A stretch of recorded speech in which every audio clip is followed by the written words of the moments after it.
Hello students, मैं हूं सुशील sir, easy physics वाला। और आज इलेक्ट्रोमैग्नेटिक इंडक्शन का नेक्स्ट वीडियो लेक्चर, इसमें हम पढ़ेंगे रोटेशनल ईएमएफ। देखिए, हम मोशनल ईएमएफ के दो लेक्चर दे चुके हैं बेसिकली आपको। एक तो induced EMF due to the motion of conducting rod, जिसमें फ्लक्स कट रहा था वीवीएल, और एक induced EMF due to the motion of rectangular coil in non uniform magnetic field. वहां पर इंड्यूस ईएमएफ आया था E equal to B1 minus B2 into LB। Concept वही था BLB, ठीक है ना। आज हम पढ़ेंगे induced EMF due to the rotation of the rod, due to the rotation of the coil. मतलब जो हमने मोशन में किया था उसी चीज को अब हम रोटेशन के केस में पढ़ेंगे कि अगर रॉड रोटेट हो रही है तो इंड्यूस ईएमएफ कितना जनरेट होगा। अगर कॉइल रोटेट हो रही है, एक तो मोशन था कॉइल का, अब एक कॉइल का क्या है, रोटेशन है। कॉइल अगर रोटेट हो रही है तो इंड्यूस्ड ईएमएफ कितना होगा। तो बहुत ही अच्छा वीडियो लेक्चर आज का, रोटेशनल ईएमएफ, ठीक है ना। तो चलिए पेन कॉपी लेकर के मेरे साथ स्टार्ट हो जाइए। आज का टॉपिक है rotational EMF. Rotational EMF, right. तो यहां पर दो केस पढ़ेंगे जैसे मैंने बताया था। सबसे पहला induced EMF due to the rotation of the rod. तो बिना कोई टाइम खराब किए शुरू करते हैं। इंड्यूस्ड ईएमएफ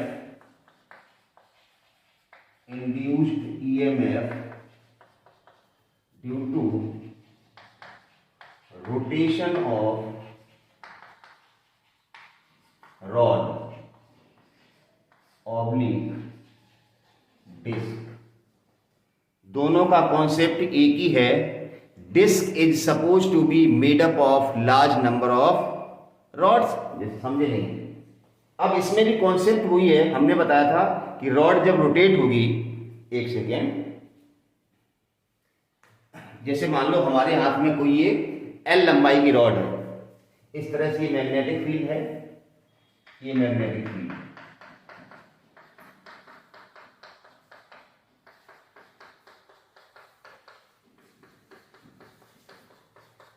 अब अगर इस मैग्नेटिक फील्ड हम किसी रॉड को रोटेट करेंगे, इस तरह से रॉड रख लिया, अब ये रॉड रोटेट हो रही है, तो जो रॉड की लेंथ होगी उस लेंथ का जो सर्कल बनेगा उस एरिया का पूरा फ्लक्स कट होगा ना। मैंने क्या बताया था कि अभी तक हम रॉड को मूव करा रहे थे, मैग्नेटिक फील्ड यूं था, रॉड हम ऐसे मूव करा रहे थे तो मैग्नेटिक फील्ड कट हो रहा था, इंड्यूस ईएमएफ जनरेट हो रहा था across the ends of the rod. अब हम रॉड को रोटेट कराएंगे तो क्या फर्क पड़ता है, रोटेट कराएंगे तो भी ये फ्लक्स कटेगा ना। फ्लक्स किधर है, इनवर्ड। रॉड कैसे रोटेट हो रही है, perpendicular to the plane of board. तो जो इनवर्ड चीज ऐसे है उसको ऐसे चलाएंगे तो वो कटेगी ना, तो फ्लक्स अब भी कटेगा, तो अब भी इंड्यूस ईएमएफ जनरेट होगा। बस चेंज क्या है, वहां पर था मोशन तो वहां पर थी लीनियर वेलोसिटी v, यहां होगा रोटेशन तो यहां आएगी एंगुलर वेलोसिटी ओमेगा। और v और ओमेगा में रिलेशन आप 11th क्लास में पढ़ के आए हैं। तो टॉपिक को बहुत ज्यादा हैवी ना बनाते हुए हमने रिलेशन पढ़ा था v is equal to R omega. तो बस उस रिलेशन से v को हम एलिमिनेट करेंगे, ओमेगा को इंट्रोड्यूस कर देंगे, तो आ जाएगा induced EMF due to the rotation of the rod, ठीक है ना। तो चलिए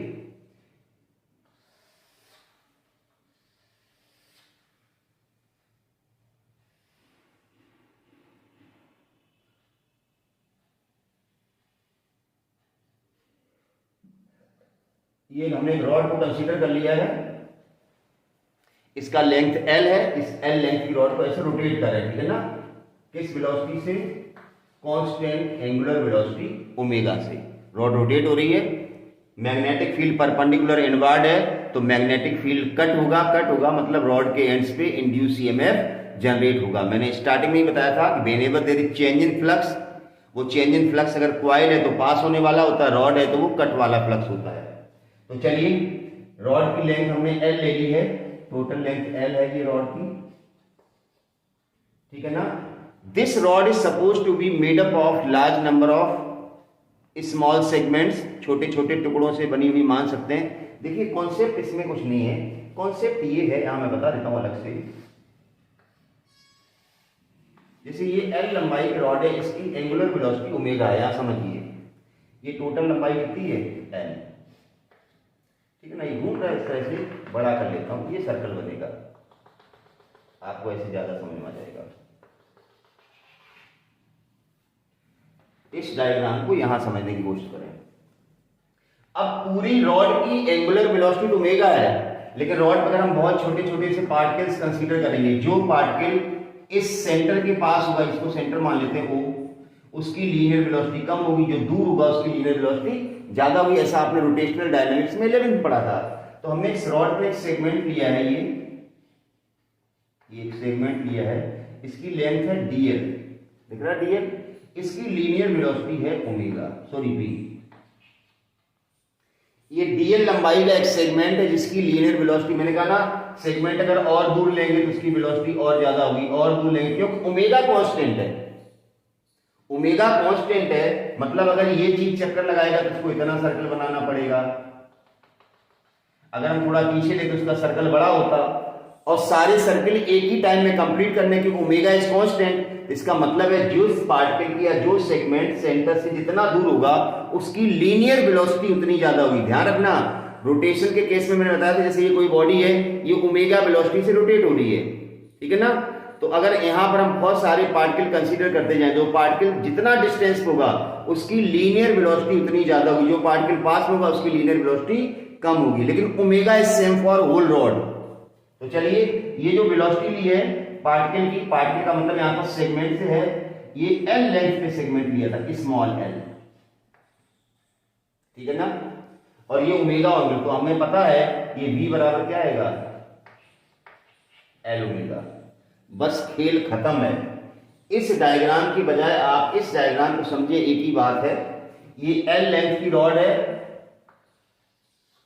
इस तरह से ओमेगा एंगुलर वेलोसिटी से घूम रही है, तो आपको जो सर्कल दिख रहा है ना, ये एल रेडियस का जो सर्कल बनेगा, तो फ्लक्स कितना कटेगा, पाई एल स्क्वायर, जो एरिया है ना, ये फ्लक्स कट जाएगा, ये पूरा वाला फ्लक्स, ठीक है ना। तो चलिए शुरू करते हैं। कंसीडर, कहां लिखें, यहां लिख देता हूं, इस डायग्राम को हटा देता हूं, आप चाहो तो दोनों डायग्राम बना सकते हो, नहीं तो एक डायग्राम से आपका काम चल जाएगा।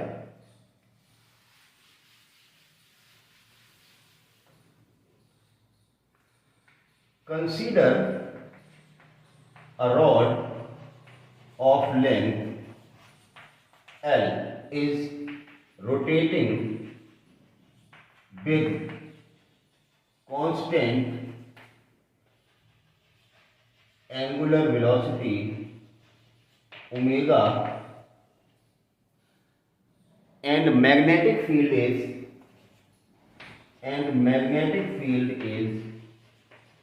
perpendicular to the plane of rotation। Magnetic field plane of rotation के perpendicular, it means magnetic field cut होगा रॉड के द्वारा, ठीक है ना। अब देखिए, take an element on this rod, इस रॉड पे एक एलिमेंट लिया dl, take an element on this rod at a distance small l। ये जो एलिमेंट लिया ना, ये dl वाला, ये वाला जो एलिमेंट लिया, यहां से l डिस्टेंस पे लिया, at a distance l, if velocity of element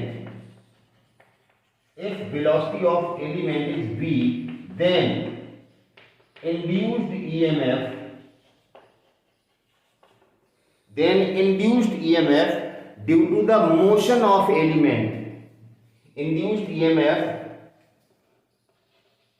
due to motion of element, मतलब इतने से के कारण, ये जो एलिमेंट है ना जिसकी लेंथ dl है, dl भाई ऐसे समझो, आपको कल क्या पढ़ाया गया था, देखो ये l लेंथ की रॉड है, ये v वेलोसिटी से मूव हो रही थी, तो इंड्यूस ईएमएफ आपने पढ़ा था vbl, राइट। अब लो, इस v की जगह क्या हो गया, dl हो गया, ये dl है, ये लंबाई कितनी इसकी टुकड़े की dl है, इसकी वेलोसिटी कितनी की है, तो कितना जाएगा, v भी dl हो जाएगा। मैंने कहा ना, कुछ भी नया नहीं पढ़ना है, आपने पिछला वीडियो लेक्चर पढ़ रखा है, इसका मतलब इसमें कुछ है ही नहीं। लेंथ दिया गया dl है सेगमेंट का, उसकी लीनियर वेलोसिटी दी गई ना, तो इंड्यूस्ड ईएमएफ क्या होगा, VBL की जगह VBDL हो जाएगा। अब हमें क्या करना, उस V को हटाना, ओमेगा डालना है, हम रिलेशन यहां लिख दिया है। तो देखिए DE बराबर VBDL, इंड्यूस ईएमएफ जो DE होगा, DE का मतलब स्मॉल इंड्यूस ईएमएफ, अभी हम इंटीग्रल कर देंगे तो पूरी रॉड का आ जाएगा VBDL, L की जगह क्या आ गया, DL आ गया। अब आप पूरा निकाल लो, नोट कर लीजिए, हटा रहा हूं मैं इसको।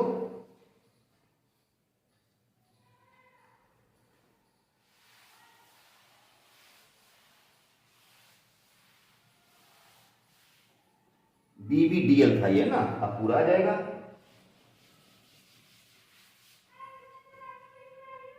अब देखिए DE बराबर VBDL था, ये हम लिख चुके हैं। V की जगह क्या रहेगा, L ओमेगा और VDL। जैसे ही हमने V की जगह L ओमेगा रख दिया, अब ये मोशन किस में कन्वर्ट हो गया, रोटेशन में। अब ये induce EMF due to the rotation of segment हो गया, क्यों, V को हमने हटा दिया, क्या डाल दिया, L ओमेगा डाल दिया, तो मोशन जो लीनियर था उसकी जगह एंगुलर बन गया। Hence, induced EMF due to rotation of whole rod, due to rotation of whole rod, तो इंटीग्रल कर दो, E बराबर इंटीग्रल ऑफ DE लिमिट 0 से L। ध्यान रखना, यहाँ E induce EMF electric field नहीं है, VBL लिख दिया ना। चलिए तो इंटीग्रल कर दो उसका, integral L omega B DL। अब आपको दिख रहा है DL का मतलब L के रिस्पेक्टिव इंटीग्रल करना, ओमेगा और B बाहर आ जाएंगे, दोनों बाहर आ जाएंगे तो हो जाएगा ओमेगा B तो आ गया बाहर, और L का integral L square upon 2, L का इंटीग्रल L स्क्वायर अपॉन 2। तो इंड्यूस्ड ईएमएफ आ गया आपके पास, हटा दो, इसकी डायग्राम की भी देखो दिखानी है।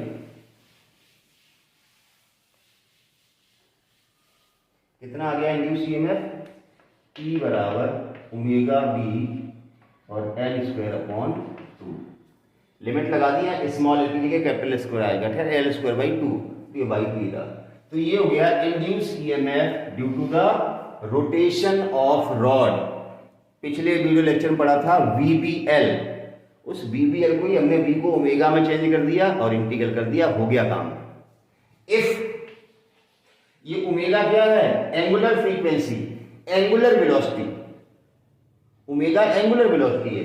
अगर आपको कई बार फ्रीक्वेंसी दी जाती है, रॉड इतने वाइब्रेशन से, इतने रिवॉल्यूशन पर सेकंड से घूम रही है, if frequency of rotation is f, अगर फ्रीक्वेंसी f दिया गया तो ओमेगा हमें पता क्या होता है, 2 pi f। If frequency of rotation is f, then omega can be written as 2 pi f। तो ओमेगा जब 2 पाई f हो जाएगा तो अब क्या आएगा, इसकी जगह हटा दो, E बराबर आ जाएगा हाफ ओमेगा की जगह 2 पाई f B और L स्क्वायर, 2 से 2 गया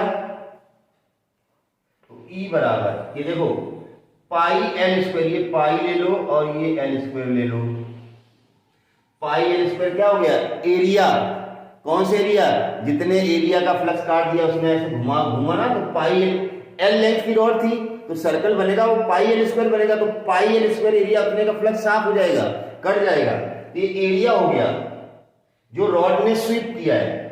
तो ए हो जाएगा AFB, या याद करना चाहो तो BFA याद कर लो, बफा, बफा आसानी से याद रहने वाला वर्ड है। तो induced EMF due to the rotation of rod था, ये तो बहुत आसान है। अब इसी में हमने बताया था induced EMF due to the rotation of coil, क्योंकि हमने दोनों चीजें वहां पढ़ी थी, मोशन ऑफ रॉड BBL और motion of coil B1 minus B2 LB। हमने बताया था क्वाइल जब होती है तो क्वाइल से पास होने वाला फ्लक्स देखा जाता है, और रॉड के केस में फ्लक्स कट रहा है या नहीं कट रहा है ये देखना होता है, ध्यान रखना। तो यूनिफॉर्म अगर मैग्नेटिक फील्ड होता, उसमें अगर हम कॉइल को मूव कराते तो कॉइल से पास होने वाले फ्लक्स में चेंज ही नहीं आता, जितना कॉइल से फ्लक्स पास हो रहा उतना ही होता। अब रोटेशन के केस में अगर यूनिफॉर्म मैग्नेटिक फील्ड भी है तो भी फ्लक्स में चेंज आएगा। तो चलिए अब हम बात करेंगे, हाँ एक चीज और बता दूं, जैसे हमने कहा था रोटेशन ऑफ डिस्क की हम बात करें, जैसे मान लो ये डिस्क है, ठीक है ना, अगर ये डिस्क रोटेट हो रही है तो डिस्क है क्या बेसिकली, ये एक रॉड है, दूसरी रॉड है, बहुत सारी रॉड से मिलकर बनी है डिस्क। और क्या है डिस्क, क्या है disc is suppose to be made up of large number of rods. Disc की रेडियस आर हो जाएगी, तो इसमें भी आंसर आपका वही जाएगा रोटेशन ऑफ जो रॉड थी। जैसे वहां पाई एल स्क्वायर की जगह एरिया था, तो यहाँ पाई आर स्क्वायर जगह एरिया आ जाएगा, ठीक है ना, half omega B R square, या यहां पर भी वफा ही आएगा, यहां पर ए की जगह क्या आएगा पाई आर स्क्वायर आ जाएगा। भाई इससे सोचने की बात है फ्लक्स में चेंज कहा। जैसे मान लो हमने कहा कि हम एल लेंथ की एक रॉड को रोटेट कर रहे हैं ऐसे करके, बरोबर है ना, तो जो पाई एल स्क्वायर एरिया बनेगा उतना ही फ्लक्स कटेगा। अब हम कह रहे हैं हमारे पास एल लेंथ की दो रॉड है, अगर हम दो को रोटेट करेंगे तो भी फ्लक्स तो उतने ही एरिया का चेंज होगा, देखो ना आप। तो नंबर ऑफ रॉड्स पे इंड्यूस ईएमएफ डिपेंड नहीं करता, नोट कर लो point. Induced EMF is independent on number of rods. भाई आपके सामने दिख रहा है ना, हम एक रॉड को ऐसे रोटेट करेंगे तो एल लंबाई की अगर ये रॉड है तो पाई एल स्क्वायर एरिया काटेगा, इतना फ्लक्स कट जाएगा। अब इसी लंबाई हम 2 बनाए, 3 बनाए, 10 बना ले ऐसे करके, फिर इनको हम रोटेट करें तो क्या फर्क पड़ेगा, फ्लक्स तो उतना ही कटेगा ना, देखो ना। जैसे कई बार क्वेश्चन आता है साइकिल व्हील वाला, साइकिल की व्हील में क्या लगी हुई स्पोक्स, अब व्हील मैग्नेटिक फील्ड रोटेट हो रहा है, तो रोटेशन का मतलब क्या है, जो स्पोक्स की लेंथ है उतनी ही रेडियस का सर्कल बनेगा ना, उतना ही फ्लक्स कटेगा। अब उसमें नंबर ऑफ स्पोक्स अगर आप ज्यादा कर देंगे तो रिजल्ट पे कोई फर्क नहीं पड़ेगा। हाँ लेंथ अगर अलग अलग है, भाई ये एल लेंथ की रॉड है, अब दूसरी रॉड हमने बड़ी बना दी इस तरह से, अब अगर ये रोटेट होगी तो इतना फ्लक्स कटेगा, अब ये रोटेट होगी तो इतना फ्लक्स कटेगा ना। लेकिन अगर सेम लेंथ की बहुत सारी रॉड हम लगाते हैं ऐसे करके तो इंड्यूस्ड ईएमएफ पर कोई इफेक्ट नहीं पड़ेगा। तो मैंने बताया चाहे एल लेंथ की एक रॉड घुमाएं, चाहे उस एल लेंथ की नंबर ऑफ रॉड्स को घुमाएं, इंड्यूस्ड ईएमएफ रिमेन्स सेम। इसीलिए हमने कहा चाहे आप डिस्क को घुमा रहे तो डिस्क में क्या है, बहुत सारी रॉड्स ही तो है, ये लो काट लो डिस्क को ऐसे करके, ऐसे ऐसे करके काट लो, बहुत सारी रॉड्स बन जाएंगी। तो बहुत सारी रॉड्स बनेंगी, उनकी लेंथ तो सेम ही होगी ना, जो डिस्क की रेडियस होगी वही लेंथ होगी रॉड की, तो नंबर ऑफ रॉड्स बढ़ जाएंगी। तो कहने का मतलब जो induced EMF due to the motion of one rod होगा वही होगा induced EMF due to the motion of number of rods of same length. समझ गए ना, एक के पीछे हम 10-15 ऐसी रॉड लगा दें और फिर उनको घुमाएं तो सर्कल तो उतनी रेडियस का बनेगा ना घुमाने से, बस वही वाली बात है। तो चलिए अगला topic induced EMF due to the rotation of coil होगा। चलिए आपने पढ़ा होगा 10th में एसी जनरेटर, तो बेसिकली एसी जनरेटर का जो प्रिंसिपल है वो यही है जो हम आज पढ़ने जा रहे हैं। एसी जनरेटर का जो प्रिंसिपल है वो यही है, induced EMF due to the rotation of the coil. क्यों, जनरेटर में क्या होता है, कॉइल या जिसको हम आर्मेचर कहते हैं वही तो रोटेट होती है ना। तो हम पढ़ने जा रहे हैं induced EMF due to rotation of coil. Rotation के केस में फील्ड यूनिफॉर्म नहीं, यूनिफॉर्म हो तो भी कोई दिक्कत वाली बात नहीं, क्यों रॉड रोटेट हो रही, क्यों कई बार प्लेन ऐसा आएगा फिर प्लेन ऐसा आएगा, तो प्लेन का डायरेक्शन एरिया चेंज होता रहेगा, डायरेक्शन थीटा चेंज होता रहता है। तो मैंने कहा था फ्लक्स चेंज होने के लिए क्या जरूरी है, तो मैग्नेटिक फील्ड चेंज हो या एरिया चेंज हो या थीटा चेंज हो। क्यों, फ्लक्स का फार्मूला क्या होता है, बी ए कॉस थीटा।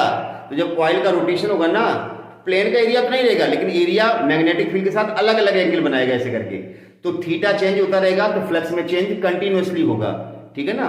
तो फ्लक्स में चेंज होगा तो इंड्यूस ईएमएफ जनरेट होगा, इंड्यूस्ड करंट फ्लो होगी। तो induced EMF due to the rotation है, ठीक है ना, रोटेशन है इसलिए यूनिफॉर्म मैग्नेटिक फील्ड चलेगा। इन यूनिफॉर्म मैग्नेटिक फील्ड क्यों, रोटेशन का केस है, इसलिए एरिया भी चेंज करने की जरूरत नहीं है आपको, मैग्नेटिक फील्ड भी चेंज करने की जरूरत नहीं, ऑलरेडी एंगल चेंज हो रहा है। और this is the principle of AC generator, basically यही क्या है, एसी जनरेटर। एसी जनरेटर इसी प्रिंसिपल पर काम करता है। तो बहुत ही आसान है, बहुत ही छोटा है। तो चलिए ले लेते हैं। आपने 10th में इस तरह से डायग्राम बनाया होगा, नॉर्थ पोल और साउथ पोल, मैग्नेटिक फील्ड ले लिया आपने, इसमें कॉइल ले ली हमने, इसको आपने आर्मेचर कहा था, एक्सिस है उसकी, ये घूम रही ओमेगा वेलोसिटी से, P Q R S। ध्यान, नीचे स्लिप रिंग्स और कार्बन ब्रश लगा के आपने करंट को सर्किट में लिया था। तो यहां पर स्लिप रिंग्स या कार्बन ब्रश लगाने की जरूरत नहीं, हमें सिर्फ इंड्यूस्ड ईएमएफ का फार्मूला ड्राइव करना है, ठीक है ना। और एसी जनरेटर में है क्या, फार्मूला ही निकालना, बाकी तो मशीन आप पढ़ चुके 10th क्लास में। करंट फ्लो होगी, उसको हम स्लिप रिंग्स और कार्बन ब्रश की हेल्प से क्या कर लेते हैं, एक्सटर्नल सर्किट मिल लेते हैं। बस देखो, याद करो डायग्राम, इस तरह से स्लिप रिंग्स थी, याद आया कुछ, इस तरह से दो कार्बन ब्रश होते थे, V1 V2, और यहां पर फिर लोड लगा देते थे, V1 V2 S1 S2, ये लो, ये जनरेटर का डायग्राम बन गया है। क्या इसमें फिलहाल हमें क्या पढ़ना है, कॉइल है ये, कॉइल के रोटेशन से जो इंड्यूस ईएमएफ जनरेट होगा उसका फार्मूला हमें ड्राइव करना है। Induced EMF due to the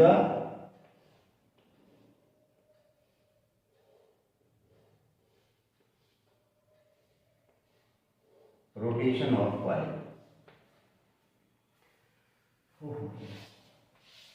ये मैग्नेटिक फील्ड दिखा दिया हमने, प्रॉपर डायग्राम बन के तैयार हो गया।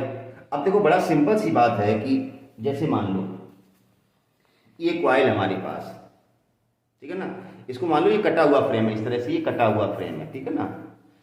अब अगर कॉइल का फ्रेम इस तरह से होगा, मैग्नेटिक फील्ड इधर, तो मैग्नेटिक फील्ड पास होगा। फिर कॉइल का प्लेन जब ऐसे हो जाएगा तो मैग्नेटिक फील्ड पास नहीं होगा। फिर कॉइल का प्लेन ऐसे आएगा, फिर मैग्नेटिक फील्ड पास होगा, समझ गए ना। तो मैग्नेटिक फील्ड ऑल्टरनेटिवली चेंज होगा इस केस में, क्यों, रोटेशन ऑफ द कॉइल, मैंने कहा थीटा चेंज हो रहा है कंटिन्यूअसली। तो बहुत आसान है। तो as the coil rotated, as the coil rotated, then magnetic flux passing through the coil, magnetic flux, अभी हमने बताया था, passing through the coil, passing through the coil changes continuously, continuously, as a result, induced EMF and hence induced current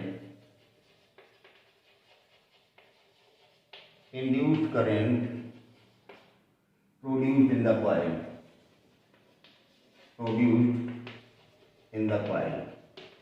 और उस current को हम slip rings और carbon brush की हेल्प से लोड में ले लेते हैं। यही एसी जनरेटर है, ठीक है ना।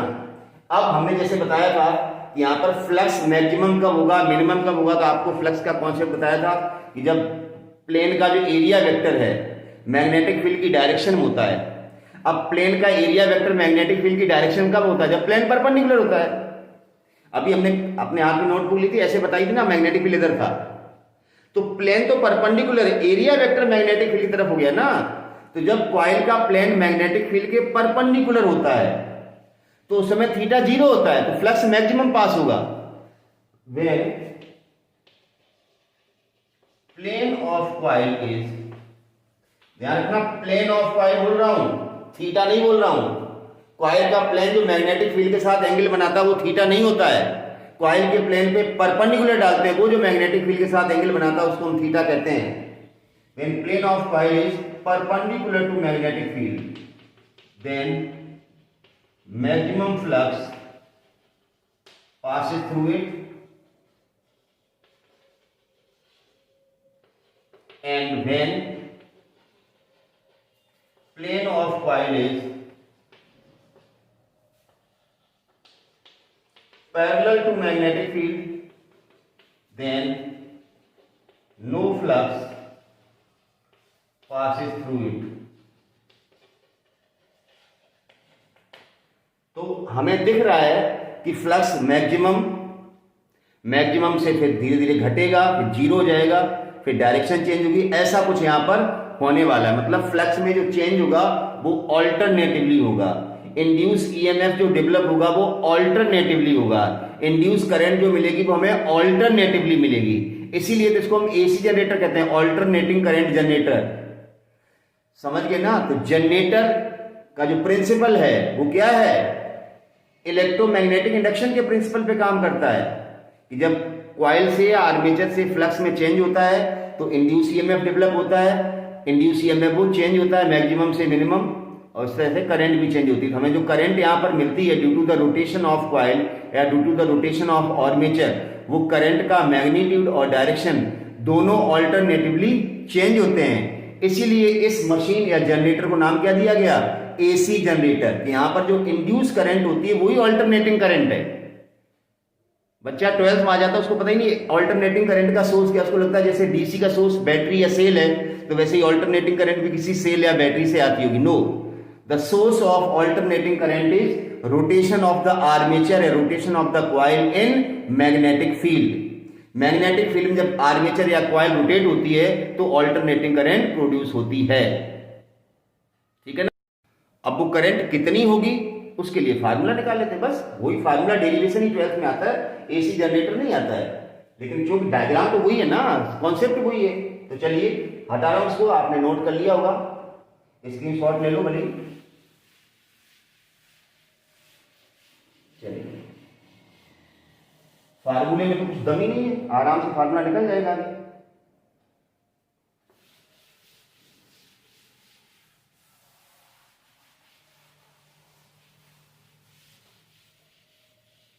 तो हमने बताया था अभी जब प्लेन परपेंडिकुलर होता है या प्लेन पैरेलल होता है तो फ्लक्स मैक्सिमम या मिनिमम होता है। हम मान लेते हैं किसी समय हमारी कॉइल कितना एंगल बना रही? Theta.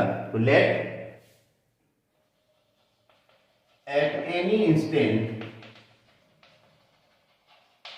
perpendicular drawn on the plane of coil makes an angle theta with magnetic field। हमने मान लिया कि किसी समय कॉइल के प्लेन पे डाला गया परपेंडिकुलर। मैंने कहा ना कॉइल जो एंगल बनाती वो नहीं लेना, कॉइल के प्लेन पे परपेंडिकुलर डालेंगे, वो मैग्नेटिक फील्ड के साथ जो एंगल बनाएगा वो थीटा। तभी तो फ्लक्स फाई बराबर बी ए, हम फ्लक्स पढ़ा चुके 3 बार। बी ए कॉस थीटा में जो थीटा होता है एंगल किसके बीच में होता है? बी वेक्टर और ए वेक्टर। और ए वेक्टर क्या होता है? कॉइल का प्लेन इस तरह है तो ए वेक्टर इधर जाएगा, नॉर्मल टू द कॉइल। ठीक है ना? तो चलिए, to let at any instant perpendicular drawn on the plane of coil makes an angle theta with magnetic field। जिस समय थीटा एंगल बन रहा है, at that instant flux associated with coil is, then at that instant उस समय flux कितना होगा? Instant flux associated with coil will be phi बराबर बी ए कॉस थीटा। ये फार्मूला बहुत ही बेसिक फार्मूला है। आई होप कि ये फार्मूला सबको मालूम होगा, बी ए कॉस थीटा। बस आपका काम हो गया। देखिए, एंगुलर वेलोसिटी ओमेगा होता है theta upon T. 11th class की बात बता रहा हूं, एंगुलर डिस्प्लेसमेंट अपॉन टाइम। तो यहां से थीटा बराबर क्या हो जाएगा? Omega t. तो आप चाहें तो इस एक्सप्रेशन को ओमेगा की टर्म लिख सकते हैं। तो फाई बराबर B A cos omega t. Number of turns coil में दिए गए, जो आर्मेचर है तो बहुत सारे टर्न लपेट के बनाई जाती कॉइल, तो यहाँ नंबर ऑफ टर्न्स भी आ जाएंगे। अगर यहाँ नहीं लगाना चाहो तो इंड्यूस ईएमएफ निकालेंगे, तब हम लगा देंगे n d phi by d t, एक ही बात है। तो फाई मिल गया हमें। अब इंड्यूस्ड ईएमएफ का फार्मूला क्या है? बस एक लाइन का डेरिवेशन है, इंड्यूस्ड ईएमएफ ई बराबर minus n d phi by d t, सबको पता है। तो ये फाई मिल गया, इसका डिफरेंशियल करना, बस 12th क्लास का बच्चा है, कॉस थीटा का डिफरेंशियल माइनस साइन थीटा होता, हो गया, ईएमएफ आ गया। फ्लक्स का बेसिक फार्मूला लिखा, डिफरेंशियल कर दिया, ईएमएफ आ गया। कुछ भी नहीं है इसमें, सबसे सरल है। तो ई बराबर हो जाएगा माइनस एन, डिफरेंशियल करिए d y by d t, differential किसका करना है, B A cos omega t. तो बी ए तो बाहर आ जाएगा, लिखूं तो देखो ई बराबर माइनस एन बी ए, ध्यान से समझना आप, कॉस ओमेगा टी का differential minus sine omega t, तो माइनस आएगा तो माइनस कट गया, कॉस ओमेगा टी का differential minus sine omega t, तो माइनस की वजह से कट गया, तो साइन ओमेगा टी आ गया कॉस ओमेगा टी की जगह, और वापस ओमेगा टी का डिफरेंशियल करेंगे तो ओमेगा और आएगा, तो ये ओमेगा और आ गया आगे। ये डिफरेंशियल 11th क्लास में आपने पढ़ा होगा, नहीं पढ़ा तो आप पढ़ लो। कॉस समथिंग का differential minus sine something into differential of something, तो something is what here, omega t का डिफरेंशियल टी के रिस्पेक्ट में ओमेगा होता है, तो ओमेगा और आएगा, कॉस ओमेगा टी का minus sine omega t into omega. तो आपका इंड्यूस ईएमएफ का फार्मूला आ गया, बड़ा इजी फार्मूला आ गया। हटा रहा हूं भाई अगेन,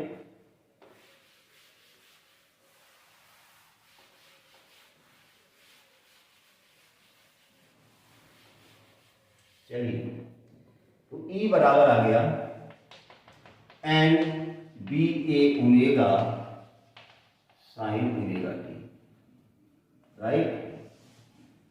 ये जनरल फार्मूला है induced EMF due to the rotation of coil का, जनरल फार्मूला है ई बराबर N B A omega sine omega T.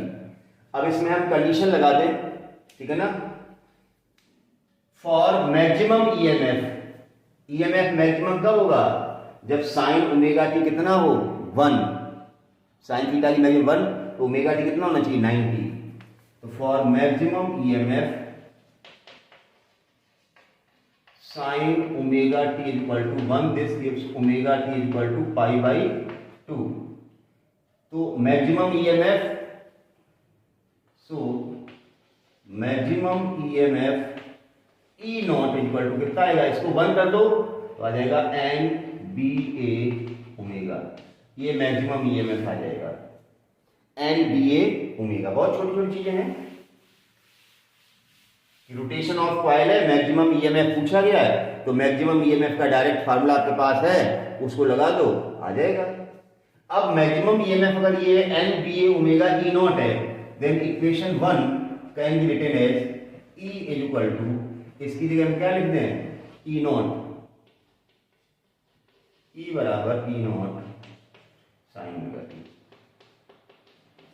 यही इक्वेशन इंड्यूस ईएमएफ की है, और ये इसका हम ग्राफ बनाएंगे तो साइनोसॉइडल आएगा, तो आपको दिख जाएगा कि due to the rotation of coil जो इंड्यूस ईएमएफ है वो ऑल्टरनेटिवली चेंज होगा। और इंड्यूस करंट अगर निकालें तो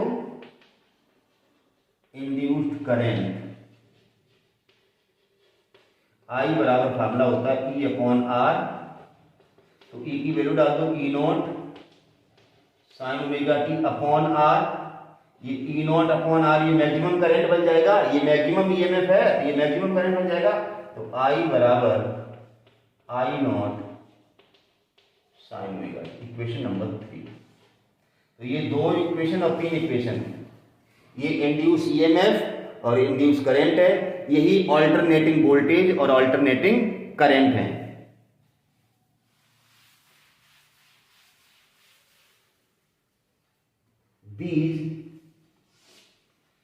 these induced EMF इक्वेशन 2 वाला एंड इंड्यूस्ड करंट इक्वेशन 3 में जो दिख रही equation are known as alternating voltage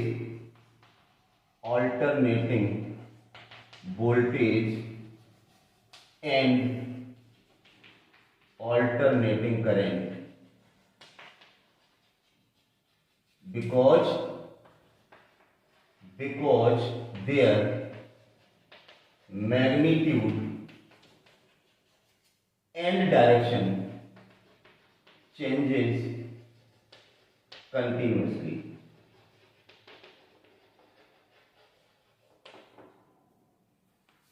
ये ऑल्टरनेटिंग ईएमएफ है, इंड्यूस ईएमएफ, उसी को हम ऑल्टरनेटिंग वोल्टेज कहते हैं। ये इंड्यूस करंट, इसको ऑल्टरनेटिंग करंट कहते हैं, क्योंकि इनका ग्राफ अभी हम बनाएंगे, देखेंगे इनके मैग्नीट्यूड और डायरेक्शन दोनों ऑल्टरनेटिवली चेंज। तो यही एसी वोल्टेज और ये एसी करंट है। ओरिजिन क्या हुआ, मतलब आपको ध्यान रखना है कि ऑल्टरनेटिंग करंट का जो ओरिजिन है, ऑल्टरनेटिंग करंट कैसे जनरेट की जाती है, due to the rotation of coil या due to the rotation of armature in magnetic field. जब मैग्नेटिक फील्ड में आर्मेचर घूमता है तो उससे एसोसिएटेड फ्लक्स चेंज होता है, ऑल्टरनेटिवली चेंज होता है। कॉइल का प्लेन जैसे पैरेलल होता है, परपेंडिकुलर होता है, इस तरह से ऑल्टरनेटिवली चेंज होता है। तो करंट जो मिलती है वो इंड्यूस करंट, वो ऑल्टरनेटिंग करंट के फॉर्म में मिलती है, इसलिए इसको नाम दिया गया ऑल्टरनेटिंग करंट। और मशीन को भी जो हमने बनाई थी जनरेटर, वो क्या कहलाता है, AC generator, alternating current generator, but alternating current generate करता है वो, ठीक है ना। तो चलिए ग्राफ भी बता देता हूं, हटा देता हूं इसको।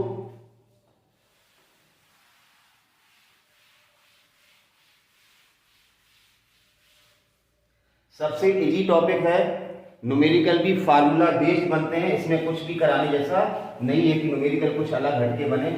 आपको सीधा सीधा दिया जाएगा कॉइल, इसका एरिया इतना है, इतनी स्पीड से घूम रही है, मतलब एंगुलर फ्रीक्वेंसी ओमेगा दी जाएगी, या ओमेगा नहीं दिया जाए, तुम्हें पता ओमेगा बराबर क्या होता है, 2πf होता है, थीटा कितना है, एवरीथिंग इज गिवन। सीधा फार्मूला लगाओ, आंसर आ जाएगा, उसमें कुछ सोचना ही नहीं है।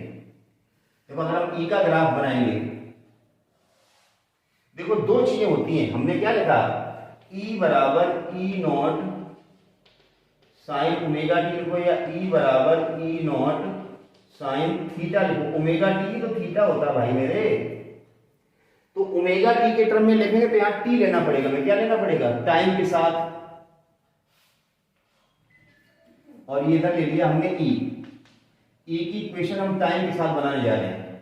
तो टाइम ले लो पूरा 0, t/4, t/2, 3t/4, और पूरा एक चक्कर हो गया, यहां तक हो गया कैपिटल टी। अगर टाइम के साथ ग्राफ बनाना ई का या आई का बनाना, ग्राफ सेम है क्योंकि ई और आई दोनों की इक्वेशन सेम है। अगर हम ई का ग्राफ बना रहे हैं तो हमें ई लिखना है, और आई का ग्राफ बना रहे हैं तो हमें आई लिखना उस जगह पे, बस। ऐसा नहीं ई का ग्राफ अलग आएगा और आई का ग्राफ अलग आएगा, ग्राफ एक ही आएगा।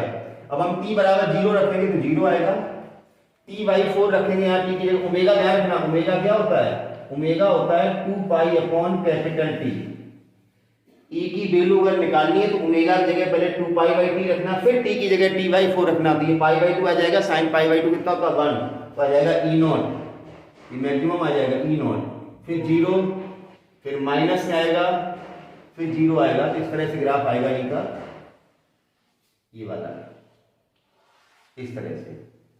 यही ग्राफ अगर एंगल के साथ बनाना हो, यहाँ थीटा लिखना होगा इसी ग्राफ में, तो यहाँ t/4 वहां क्या हो जाएगा, π/2, ये पाई हो जाएगा, ये 3π/2 हो जाएगा, और ये 2π हो जाएगा। अगर एंगल के साथ ग्राफ है तो ये वैल्यू आएंगी, और t के साथ ग्राफ है तो ये वाली वैल्यू आएंगी।